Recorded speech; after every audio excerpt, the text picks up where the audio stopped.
Wish you happy new year.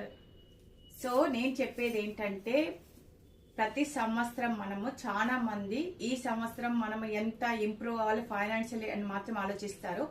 నేనేమనుకుంటున్నా అంటే ప్రతి సంవత్సరం మన మెంటాలిటీలో కానీ మన బిహేవియర్లో కానీ కొత్త డెసిషన్స్ తీసుకోవాలి. నేను మా చెల్లి తీసుకున్న డెసిషన్ ఏంటో తెలుసా? నువ్వు చెప్తా నేను చెప్పేదా? నేనే చెప్తా. మా ఇద్దరు క్లాసెస్ ఎక్కడ వస్తుందంటే తను ఏదో ఒక వస్తువు తీస్తుంది, రీప్లేస్ చేయదు. తను ఎదుక్కుంటూ నేను స్కూల్కి వెళ్ళినాక తిట్టుకుంటూ ఉంటా. వచ్చినాక ఆ కోపం వస్తుంది, నేను తిడతాను.